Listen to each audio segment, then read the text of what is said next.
I'm super excited to be here. I even wore my retainer last night just to get pumped.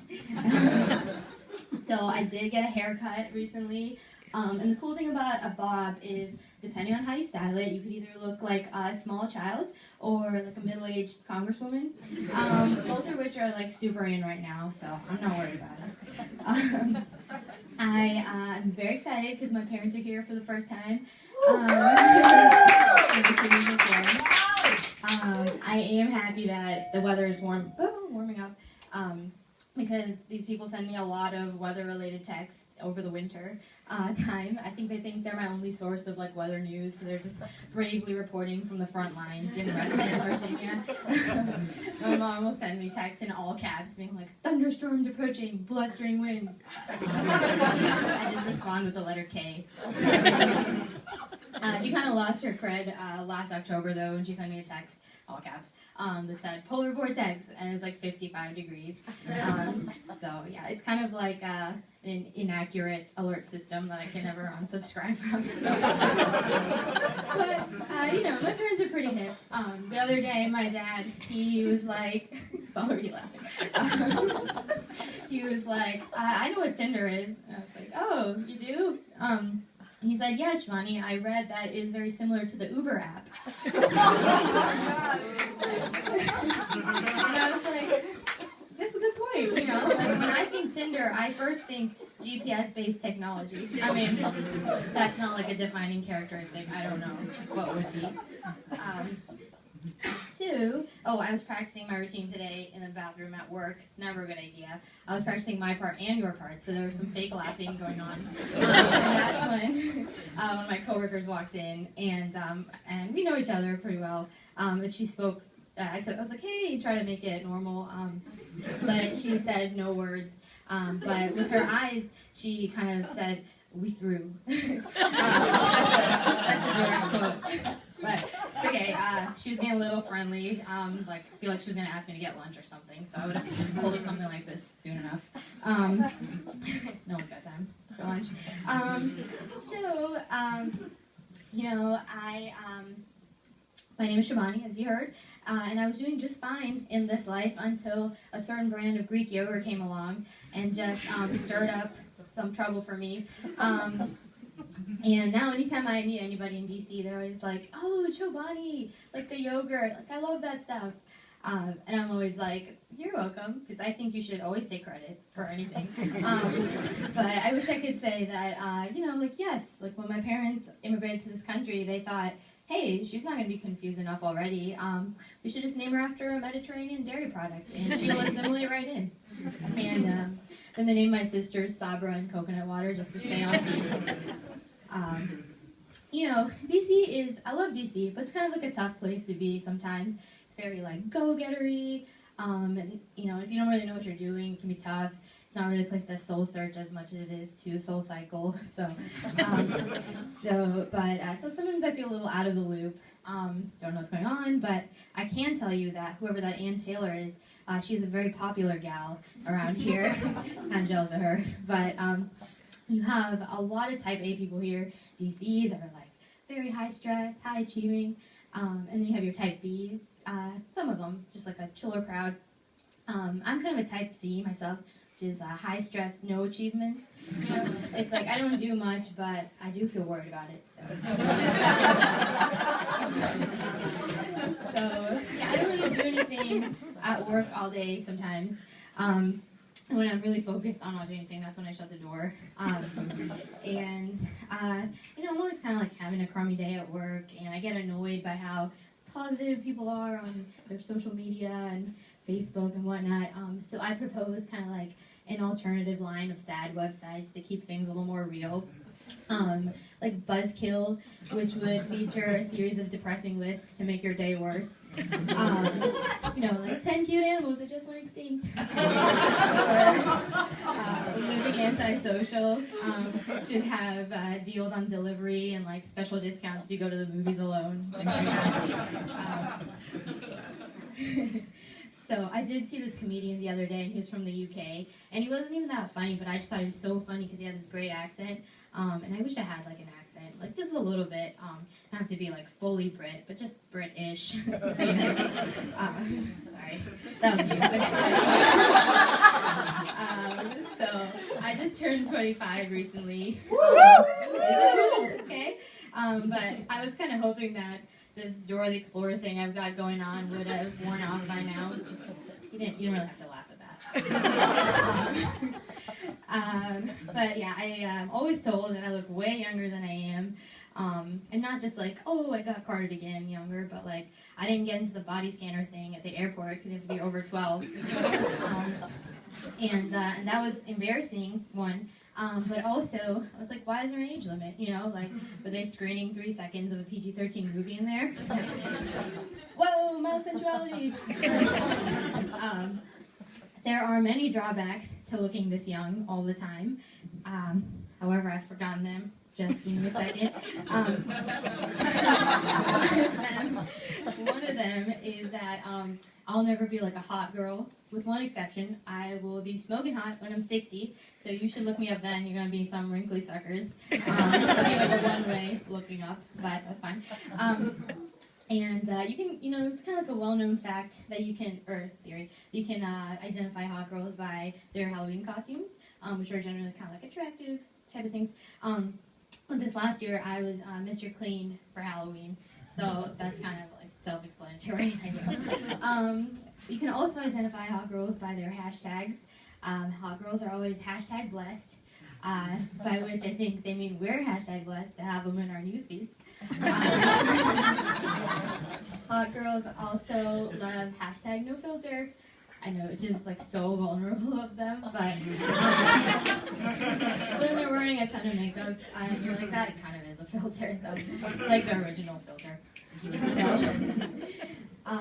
another drawback, let me just refer to this list here. Another drawback of looking super young is that, you know, people kind of think that you haven't hit puberty yet, and I was like, those are some tough years, you know. I would like credit for having survived them. You know, like I've already seen boys in a new light for quite some time now, and I had acne, and then it went away, but now I have it again, but it's like adult acne, so it's different. So don't take that away from me. Yeah. One of the main things I always associate with adolescence is AIM, A-I-M. Instant Messenger, which is funny because you could always have these like super involved conversations with people on AIM, but then you'd see them at school and you'd be like, don't look at me. So I, at one point, made a new screen name that was supposed to be Bubbles228, which was my birthday, plus Bubbles. But that was already taken, so I had to spell it BUBLESS 228. So then I IM'd people. I was like, hey, Chimani. And they're like, why is your screen name Boobless? Like, I don't know, because it's accurate, B-Ball Angel. Lay off. Anyways, one thing I'm kind of noticing as I'm getting older, not that I'm super old, but is that I'm just like already a little out of touch with technology. Who uses Venmo here? Anybody? Don't cheer. I don't use Venmo. I'm very scared of all such technological things. My friends get super annoyed. But I do use this other thing called Cashmo, in which I just give you cash money when I owe you for something. It is free. It's confidential. I won't tell anyone if you don't want me to. There's also, it's instantaneous. There are low lag times with Cashmo. The second I Cashmo you, the money is yours. So just consider it. Yes. So I have a very pro-canine stance in general. I'm not ashamed of my feelings about that. And I don't really get the cat thing. And I think people's kind of way they stick up for cats is very telling. You know, people are always like, oh, like, dogs are just like, you don't even have to work for their affection. Cats are so, you have to, earn their affection. They're so complex and emotional and all this kind of stuff. And I'm like, why do we give cats the same benefit of the doubt that we do, like, rap geniuses? You know?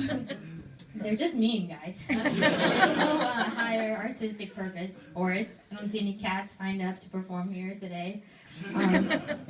So I think one way to kind of like put the debate to rest is to compare cat and dog returning home soldier videos. If you've seen, there are so many dog returning home soldier videos, which are just like super heartwarming reunions, just like thousands of them on YouTube. I YouTubed the same thing for cats. There were 3, and they're the same as any other cat video because the cats, they don't care, okay? Care that the soldier came back. I'm scared of cats, not like individual cats, but in the aggregate.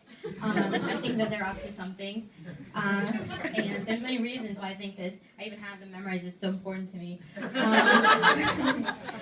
So first, cats are the only animal to just have their own Broadway show. Like, what is up with that? It's the longest running. All the other animals share a show, it's called The Lion King. But cats have their own thing, so who knows. Cats also have night vision, which is terrifying, but we let them into our homes. Other things